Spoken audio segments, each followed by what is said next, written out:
Hi, good afternoon. My name is Ruth Kabera, an environmental enthusiast, and this is such a privilege to be able to give this talk on this special day, which is World Wildlife Day.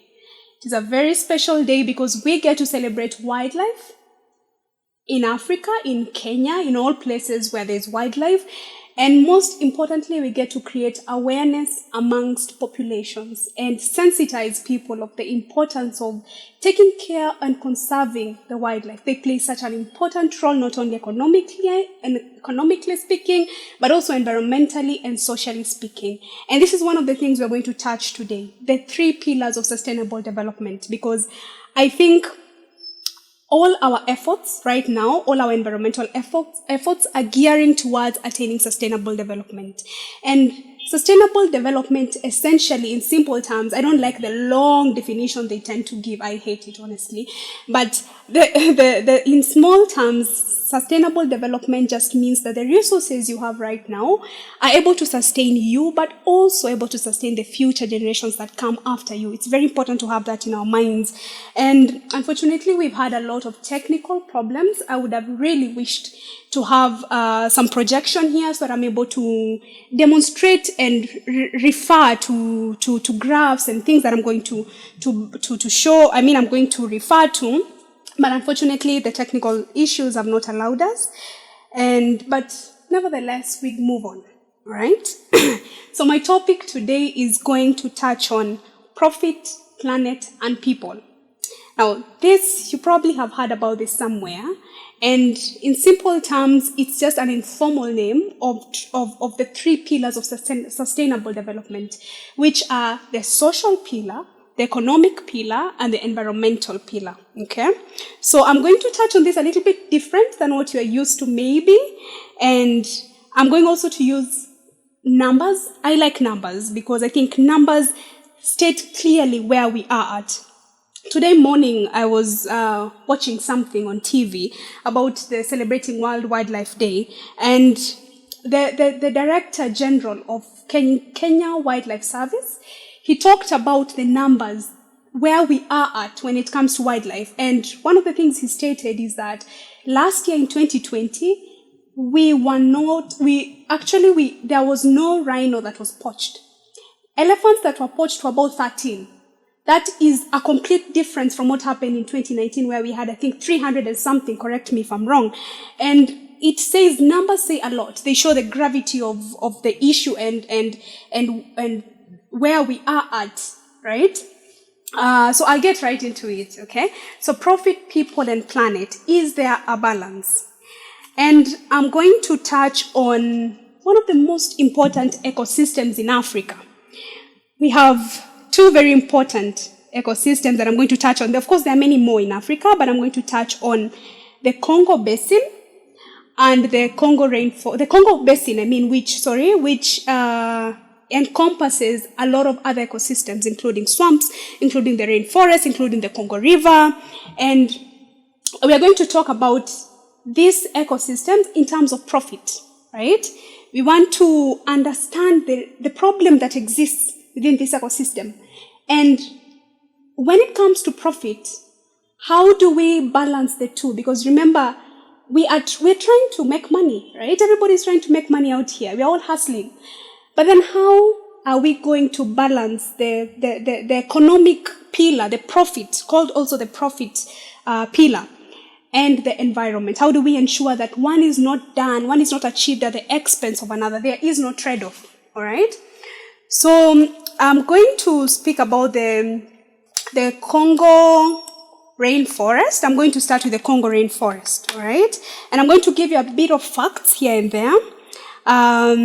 So generally, the Congo Basin, which I've said encompasses the swamps and the rainforest and the Congo River and many other ecosystems, manages to support about 75 million people with food, medicine, water, and materials. And when you look at the number, that's why I say numbers are important, because when you look at the number, it says a whole lot of things and the importance of preserving this ecosystem. Then we talk about now when we talk about the rainforest, okay? The rainforest can support generally, this is generally, not the Congo rainforest, this is generally. The tropical rainforest can sustain as much as 50% of the Earth's species, okay? And the rainforests regulate global weather, they maintain regular rainfall, while also buffering against floods, okay? Droughts and erosion. But one of the most important things about forests is that they store vast quantities of carbon dioxide, okay? And the Congo Basin rainforest is huge, and it has been called, or rather castigated, as the second lungs after Amazon forest. Why is this so? Because forests are very active in sequestering carbon dioxide and producing oxygen. So they contribute a lot, I would say, to the amount of oxygen that exists. And which doesn't mean that we can die without it. No. But I'm just saying it's a huge contributor to the amount of oxygen we have generally. And so today, unfortunately, we have only 13% of these forests, the rainforests, only 13% exist.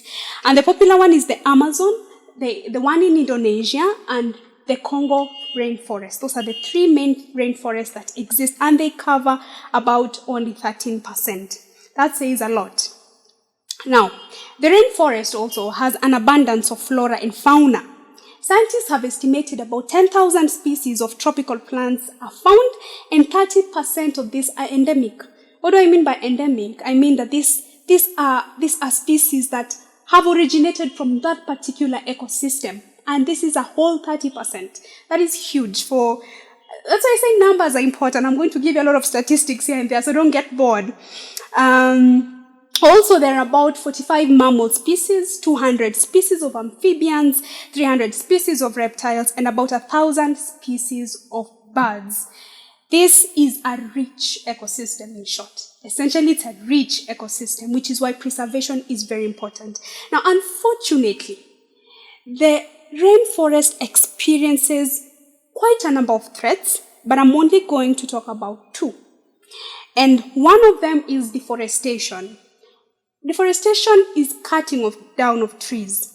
Now, why are people cutting down trees? They're doing it for modern agriculture and for industrial logging. This talks about the economy. As you see, we want to eat. We want to get livelihood from agriculture. We want to sell logs and get money. We want to build houses, good houses. Everybody wants a good house. And this just says a lot about the economy. But we need to strike a balance. We need to realize that economy cannot be the sole driver. We need to integrate economic values with environmental values, so that at the end of the day, we do not lose our rainforest at the expense of getting money. It's very important that we have that in mind. Overhunting for ivory trade is a huge problem too. We are experiencing, ivory trade is high. I mean, elephants are being killed, rhinoceros are being killed for ivory. And it's very sad because we're losing our wildlife. And I believe that's one of the biggest topics that's going to be discussed today at the World Wildlife Day Forums, one of the forums that's going to happen. Now, let's go to the Congo River. The Congo River is the world's deepest river with a depth of about 220 meters. That's pretty deep, huh? And it has been existing for years, since about 1482. It is home to about 700 fish species. However, again, now this is a very current affair. It's a very current affair. It's happening as we speak. The Congo River is experiencing a very big threat. There are already threats that exist as we speak in the river. And one of them is dam construction. Now, I know many of you are wondering right now, can dams be a bad problem in the rivers? And the answer is yes. Dams can actually be a very big problem to such an ecosystem. And there are already two dams in Congo River. One is called Inga 1, one is called Inga 2. The other is called Inga 2. But there's a plan to build an even bigger dam called Inga 3, or the hydro dam. I'm sorry, I'll just refer to that so that I'm not rumor mongering. Yeah, so there is going to be a much bigger dam. That's going to be the Grand Inga. Now, this dam is going to be completed, according to the experts, in 2028. And by 2028, remember, we mostly rely on hydroelectric power. That is not a problem if it's not overly done. Okay? There need to be policies, there need to be directions on how hydroelectric power needs to be produced on several rivers. The Congo River is a powerful river with rapids, with waterfalls, with, volumes of water. And it contains, like I said, 700 fish species. That's a lot. Now, jeopardizing these fish species to produce hydroelectric for a certain number of people does not make sense.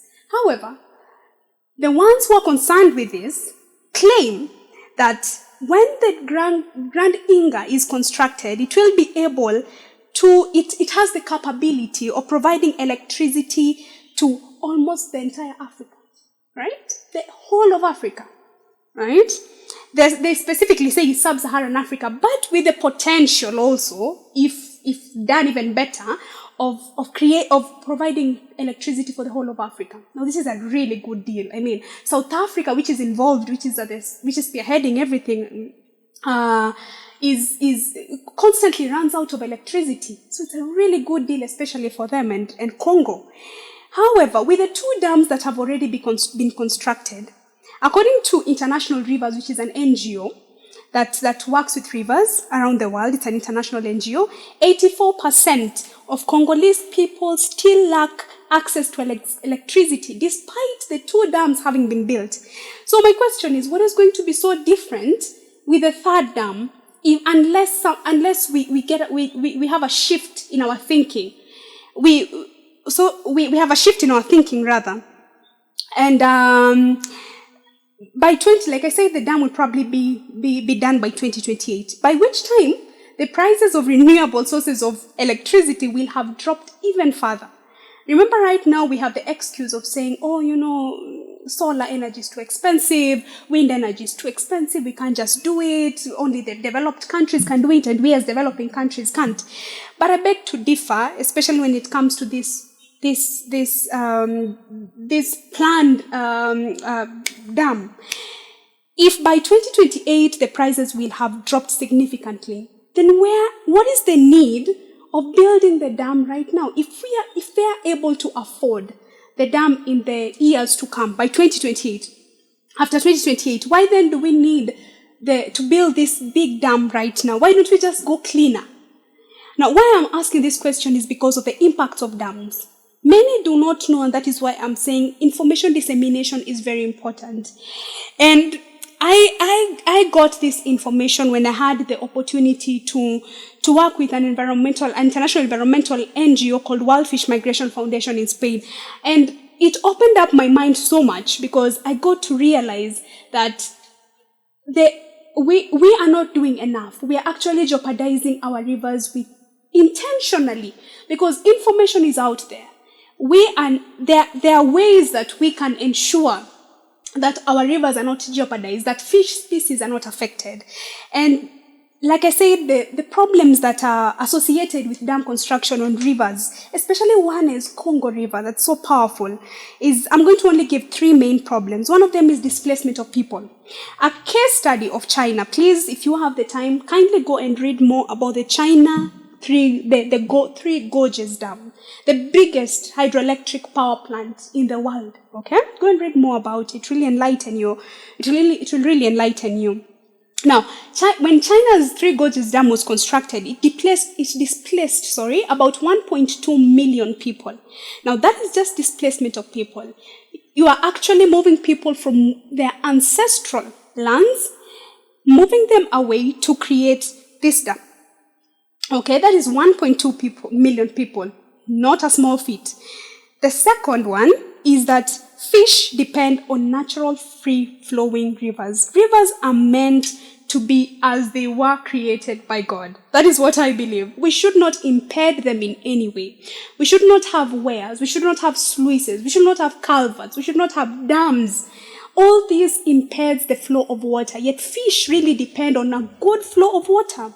And when you have dams that have slow water movement, you find that there is reduced flow. Now, what happens when there is reduced flow in our rivers? Oxygen levels become low, and there is abnormal water temperatures. So whenever a river is moving very slowly because of an obstruction or whatever it is, whether pollution, obstruction, you find the oxygen levels in that river is going to be extremely low, and also the temperatures of the water are going to rise steadily. Now, fish do not like high temperatures, right? I think we all don't. Honestly, I hate hot weather. Fish don't like high temperatures. So what's going to happen is that we are going to lose them. My point, to finish on this, on the matter profit, my point is, yes, there is an economic incentive in almost every project that comes up, right? When a project comes up, the government has the mind of having an economic profit from it. But how do we do this? It needs to be intertwined, interconnected with the environment. We need to ensure that it's not done at the expense. There is no trade-off. It's not done at the expense of the environment. And to finish on profit, I'm going to quote Paul Kagame. He said something very interesting, the Rwandan president. He said, there is no trade-off between economic growth and protecting our environment. They complement each other. So we need to work with them together. Okay, now I'm going to talk about now people and the environment. Remember, my topic is profit, people, and the planet. So as we go to the next subtopic, which is people and the environment, I'm going to look at a few things, and one of them is population. We don't like talking about population, and I once read a book where a very interesting author made me laugh, because he talked about something to do with population, and he said, we don't like talking about population because population has a negative impact to the environment. I have to clarify that, because we love people. You don't want to tell somebody, you should not give birth, Ruth, You should not give birth. You should only have 2 children. You don't want to cocoon people in such a way. People would like it, and people are good. The world is good with people. We love people. So how then do you communicate population to people in a way they will be able to understand, and yet not feel like you're imposing a certain lifestyle to them, or you are dictating how they should live their lives, how many children they should have? How then do you balance all this? So I am going to touch a bit on people, but in population, and also compare it with something else. Now, I really wish, but I said we had technical problems, but I really would have wished if we had the projections that I'm able to show you this graph. Nevertheless, we'll continue. So Kenya's population right now, as we speak in 2021, it's up at about, I would say about 55 million, if I'm not wrong, 55 million. Now, that's quite a number of people, and about 60% live in the urban areas. Now, we have also the population of Qatar. You will see why I'm comparing Kenya to Qatar in later stages.